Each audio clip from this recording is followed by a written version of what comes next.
যেতিয়া মোৰ কিবা এটা স্পাইচি খাব মন যায় তেতিয়া মই এনেকৈ বনাই কেনে খাওঁ আৰু মোৰ ল'ৰাই কৈ আছিল মা জ্বালা খাম জ্বালা মানে হৈছে আমাৰ ল'ৰাৰ মতেদি মাংস মই ভাবিলোঁ যিহেতু ঘৰত মতা মানুহ নাই কিনো বনাই দিওঁ চলিটোক সেই বুলি ভাবি কিনে মই ভাবিলোঁ এনেকৈ বনাই দিওঁ সিটো সৰুৱে গমেই নাপায় আৰু যদি আপোনালোকৰ ঘৰত কেতিয়াবা যদি মতা মানুহ নাথাকে জলদি আলহী আহি যায় জলদি কি বনাব এতিয়াতো পটলৰ দিন সেইকাৰণে আপোনালোকে এইটো ৰেচিপি বনাব পাৰিব যদি ভিডিঅ'খিনি চাই কিনে ভাল পায় তেতিয়াহ'লে আপোনালোকে বনাব আৰু আপোনালোকে জানেইতো ন যিসকলে চাই থাকে মোৰ ৰেচিপি গিলা একদম সহজ ঘৰত থকা বস্তু দিয়ে বনাওঁ মই একো বিশেষ কৰি বেলেগ কৰি নেদাওঁ যাতে নাপে বস্তুগিলা সেনান টাইপত নেদাওঁ যিটো ঘৰত পাই থাকে আমি ডেইলি খাওঁ আঞ্জাগিলা সেইগিলান আঞ্জা দিয়ে মই আকৌ এটা ৰেচিপি বনাই দিওঁ আপোনালোকে গমেই পায় ৰেচিপিটো চাই কিনে আপোনালোকে কেনে পায় ক'ব যদি ভাল লাগে তেতিয়াহ'লে লাইক কমেণ্ট কৰিব লগতে পেজটো ফ'ল' কৰি দিব যদি ইউটিউব চেনেল ফালৰ পৰা চাই আছে তেতিয়াহ'লে ইউটিউব চেনেলটো ছাবস্ক্ৰাইব কৰি দিব বলকচোন কেনেকৈ বনালোঁ ইমান ধুনীয়া কৰি মাংসৰ দৰে আপোনালোকক দেখাই দিওঁ সম্পূৰ্ণ ভিডিঅ'খিনি চাই থাকক প্ৰথমতে কেইটামান পটল লৈছোঁ এইটো পটলটো কম পৰিমাণ বেছি পৰিমাণ ল'ব পাৰে বেছি যদি ভাল পায় বেছিয়ে ল'ব পাৰে মই এনেই প্ৰয়োজন আমাৰ যিখিনি প্ৰয়োজন হয় সেইখিনি লৈছোঁ আজিকালি বজাৰত ঢেৰ পটল পোৱা যায় যিহেতু পটলকেইটা ঠাণ্ডাৰ দিনত পোৱা নাযায় গৰম দিনত পোৱা যায় সেইকাৰণে একেদিনে ইচ্ছা কৰিলে কেনে পটল খাম আৰু আপোনালোকৰ লগতো ৰেচিপিগিলা আপোনালোকৰ আগত দেখিয়ে থাকিম পটলৰ ওপৰৰ যিটো বাকল আছিল বাকলাটো ধুনীয়া কৰি চাচি দিলোঁ দি কিনে এতিয়া পটলকেইটা ভালকৈ ধুই আনিছোঁ গটাই ধুই আনিছোঁ এতিয়া ধুনীয়া কৰি ফালি ল'ম দেখছি না পটলকেইটা কিমান কোৱালি আছে এই কোৱাল বুঢ়া এনেকৈ খাব লাগিব একেদিন যিহেতু পটল ভাতকেৰেলাৰে দিন মই কিন্তু পটলৰ গুটি আৰু ভাতকেৰেলাৰ গুটি হোৱা পটলগিলা বা ভাতকেৰেলাগিলা ভাল নাপাওঁ মই গুটি নোহোৱাগিলা আনি ভাল পাওঁ তাৰপিছত এনেকৈ গোটেইখিনি ধুনীয়া কৰি ফালি ল'লোঁ লৈ কিনে মাজে মাজে ডাঠো ওলছি মানে বুঢ়াও হৈছে আৰু কেইটামান কোমলো হৈ আছে তাৰপিছত এফালে এইটো দেখছি না এইটো আৰু বেছি কোমল হৈ আছে তাৰপিছত এইখিনি ইয়াত ধুনীয়া কৰি ফালি ল'লোঁ লৈ কেনে এতিয়া মই ইয়াতে অলপমান হালধি দিম মানে ইয়াতে জিৰাৰ গুড়াও দিব পাৰে তাৰপিছত নিমখো সানি ল'ব পাৰে জ্বালাৰ গুড়াও দিব পাৰে মই কিন্তু হালধি দিয়ে এনেকৈ সানিছোঁ হাতেদি সানা নাই অলপমান এনেকৈ লৰে দিছোঁ ধুনীয়া কৰি হালধিখিনি লাগি গৈছে তাৰপিছত এতিয়া মছলাখিনি যোগাৰ কৰোঁ মছলাখিনিত লাগিব নহৰু আদা তাৰপিছত পিঁয়াজ তাৰপিছতে জ্বালা শুকনা জ্বালাও দুটা দিছোঁ এইকেইটা জ্বালাৰ মস্ত জ্বালা সেইকাৰণে দুটা দিওঁ ইয়াতে কাঁচা জ্বালাও দিব পাৰে মই শুকনা জ্বালাই দিছোঁ তাৰপিছত অলপমান কৰি পানী দিছোঁ বেছি পানী দিয়া নাই যাতে এই মছলাখিনিৰ লগতে পানীখিনি গোটাই নোহোৱা হৈ যায় যাতে মিক্সিত আৰু বেলেগ কৰি পানী নেদাওঁ অলপমান যদি পানী থাকি যায় সেইখিনি দিয়ে হৈ যাব মই আৰু বেলেগ কৰি পানী ব্যৱহাৰ নকৰোঁ সেইকাৰণে পানী অলপমান কৰি দিছোঁ এতিয়া ঢাকনা লগাই কিনে 10 মিনিটমান সময় উতলিব দিছোঁ যাতে ভালকৈ সিজি যায়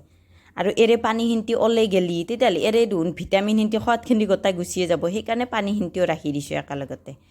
তাৰপিছত সেইখিনি ইয়াত হৈ গ'ল হৈ যোৱাৰ পাছত এতিয়া মই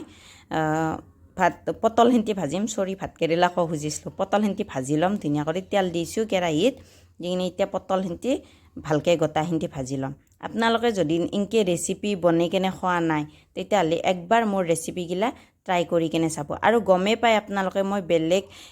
বেলেগ মছলা ব্যৱহাৰেই নকৰোঁ ঘৰত যিখিনি মছলা থাকে মই সেইখিনি দিয়ে বনাবৰ কাৰণে চেষ্টা কৰোঁ যাতে চবৰে সহজ হৈ আমি যেনেকৈ খাওঁ চবেই যাতে আমাৰ দৰে খাব পাৰে বা বেলেগেও যদি ৰেচিপি শ্বেয়াৰ কৰে সেন্দৰ দৰেও যাতে আমি খাব পাৰোঁ সেইটো চেষ্টা কৰোঁ আৰু একেই আঞ্জাই কেনেকৈ খাই থাকোঁ সেইকাৰণে বেলেগ কৰি খাবৰ কাৰণে অলপমান মন যায় পটল নুসুধা ভাজি কেনেকৈ খাই থাকিম সেইকাৰণে ভাবিলোঁ আজি অলপমান বেলেগ কৰিয়ে বনাওঁ যিহেতু ল'ৰা কৈ আছিল মাংস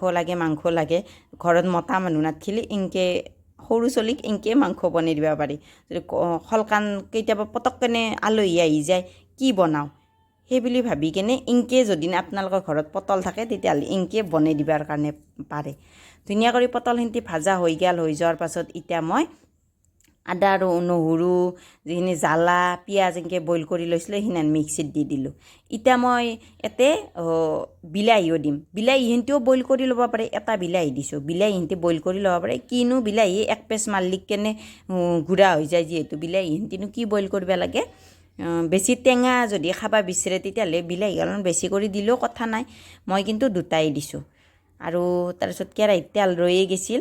পটল ভাজা তাৰপিছত সেই তেলতে অলপমান তেল দি কেনে জিৰা দিছোঁ আধা চামুচমান দি কেনে এতে যিহেতু গোটাই পিঁয়াজ জ্বালা চব দিয়াই আছে সেইকাৰণে মই আৰু বেলেগ কৰি পিঁয়াজ নিদিলোঁ তাৰপিছত গোটেইখিনি কেৰাহীত দিলোঁ দিয়াৰ পাছত হালধি নিমখ জিৰাৰ গুড়া এনেকৈ দিছোঁ দি কেনে এতিয়া মই অলপমান বাহিৰা মছলাও ব্যৱহাৰ কৰিম আগতে মই বেলেগত এই মছলাখিনি ব্যৱহাৰ কৰিছিলোঁ ৰৈ যোৱাৰ কাৰণে এতে দিছিলোঁ যিহেতু অলপমান মাংসৰ জুতিত আনিব লাগিব সেইকাৰণে অলপমান মাংসৰ মছলাই দি দিছোঁ মিট মছলা দিলোঁ চিকেন মছলা দিলোঁ দি কেনে সিহঁত ভালকৈ অলপ সময়ৰ কাৰণে ভাজিম যিহেতু গুড়া মছলা অলপ সময়ৰ কাৰণে ভাজিবই লাগিব এতিয়া এইখিনি ইয়াত প্ৰায় 10 মিনিটমান সময় ভাজিম যিহেতু বিলাহীৰ পানীখিনি আছেই সেইকাৰণে বিলাহীৰ পানীখিনি যাতে যায় আৰু কাষে কাষে ধুনীয়া কৰি তেল বিৰিঙি উঠি কেনে ধুনীয়া কৰি মছলাখিনি ভাজা যায় সেনেকৈ অলপ সময়ৰ কাৰণে ভাজিম 8 পৰা 10 মিনিটমান সময়ৰ কাৰণে ভাজিব লাগিব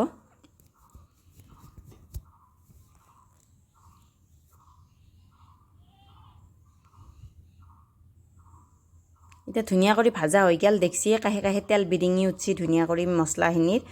আৰু মছলাখিনি ভাজা হোৱাৰ পাছত এতিয়া মই যিটো মিক্সি জাৰটো আছিল মিক্সি জাৰত বহুত মছলা ৰৈ যায় সেইকাৰণে মই মিক্সি জাৰটো অলপমান ধুই কেনে এতে মই পানী দি দিম বেলেগ কৰি এক্সট্ৰা পানী ব্যৱহাৰ নকৰোঁ অলপমান অলপমান 1 কাপমান পানী ব্যৱহাৰ কৰিছোঁ যাতে পটলখিনিও